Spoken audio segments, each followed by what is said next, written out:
a few things. It's a very good time of the year to look at the topic Rethink, because June is the middle of the year, and for most organizations and individuals who want to experience success at a different level, they usually use times like this to pause, rethink, and review what they have done so far, so that they can plan to launch ahead into the remaining part of the year. Jesus spoke to his disciples at some point and said to them, come apart a while and rest. After he had sent them 2 by 2 into, and they went about healing and doing great things, they came back and they were sharing the testimonies of all the work they have done, how they had gone from January to February, from March to April, from June to June, from May to June, and how they had struggled and how they could see some results. And he said to them, it's important to come apart a while and take some time to reflect on how well you have done, so that we can launch ahead into the greater things that are ahead of us. So taking time to pause, to rethink, is a very good thing to do and should be a way of life for us. It should be something that we do on a daily basis, something we do on a weekly basis, something we do on a monthly basis, something we do every half year, quarterly, every half year, and at the end of every year. So we'll look at the scripture in Proverbs 23, which I'm sure we are all very familiar with, and we have looked at a couple of times as well. In Proverbs 23 verse 7, scripture says very clearly that for as a man thinketh in his heart, so is he. So the way you think determines who you are. Your thoughts, like Pastor has said to us severally, determines the kind of result that you produce. So your mind is the place where everything starts from. So every result you think about or you ever see doesn't come from experiences and the know-how. Everything is triggered from the place of the thought. From the place of the thought. That's where it starts from. So if an auto engineer or a mechanic is going to fix a car, and you drive into a garage or a mechanic workshop and say, fix my car, and he listens to the sound of the car or does all the diagnosis he needs to do, the first thing is that he thinks it through, and in his mind he understands that I need to take the spanner and check the battery. I need to take my spanner and check whatever part of the car, because right in his mind, he has been able to conceptualize where the problem is coming from. So your mind and your heart is the place where everything starts from. Your success begins and ends in the mind. So if you're unable to conceptualize your success in your mind, you can never become it. And it is what you think you become. If you can think it, you can be it. If you can think it, you can be it. Because as a man thinketh in his heart, so is the man. And that's why if you read that same scripture and you go down to verse 26, God speaking to us there said very clearly, my son, give me your heart. Because trust me, the heart of any matter is the matter of the heart. Because if the heart is not right, the heart cannot produce good results. If the heart is not clear, it cannot produce results that are succinct and clear. So as individuals, we must ensure that we guard our hearts and we are putting our thinking faculties to use.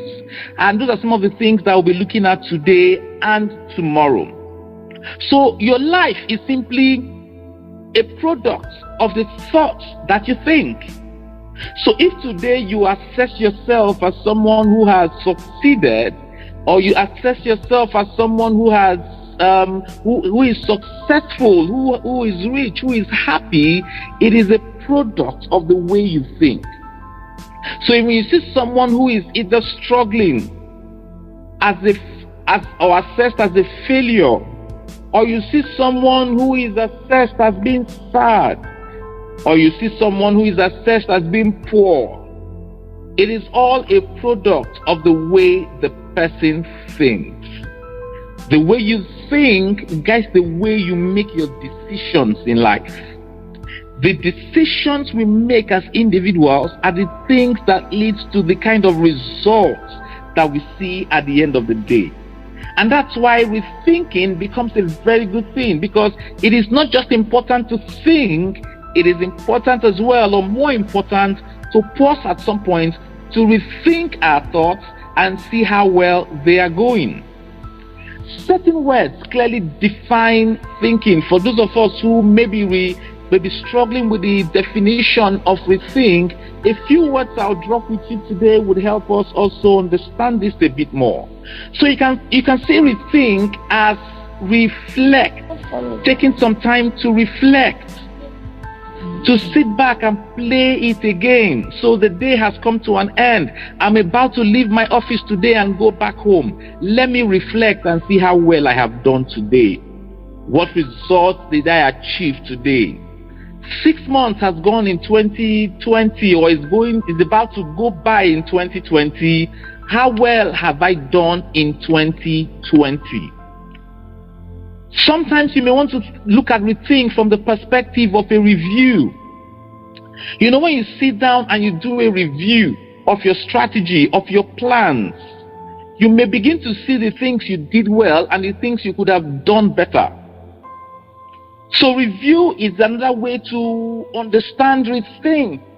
How often do we take the time to review? And then another word could be revise. I can imagine as students, you take your time every time to revise your work before you submit it. It is in the process of revising your work that you're able to find the I's you did not dot or the T's that you did not cross. It is at that point you will see the spellings that you did not get right, and then you can put them right before you submit your work. Otherwise, no matter how well you do sometimes, if those revisions are not done, you may get back and you may come back, or get a poor result simply because you did not take the time to revise or rethink your work. So those are things that I think would help. So thinking is very important because it happens in the mind. The mind is the epicenter of every idea. So it is the center where all our ideas come from. All the concepts, all the things that we think about. When you get up and say, today I want to start a business, it first starts from the mind. So we need to take our time to look at our mind, because everything happens in the mind. And that's why it's important today, as we rethink, we take some time to stretch our minds. As we live here today, one of the things I'd like us to take away after the teachings by the people who God has used in the last few days to speak to us, His servants, of taking us through a few things, is that we need to stretch our minds, because that's where the thinking happens. Because the mind is like an elastic. And someone once said that once you stretch the mind, it never comes back to its original position. So it is the level to which, or the extent to which you can stretch your mind, that you can experience your successes and breakthroughs. Trust me, everything has been provided. Everything has been made available by God, but we can only take as much as we can stretch our minds to comprehend. God spoke to Abraham at the time. He said, look, northward, look eastward, as much as you can see, just look. Because the much you can see, the much the eyes of your understanding can see, the much your mind can comprehend, will determine how much you can really get at the end of the day. So we need to stretch our minds. It's important.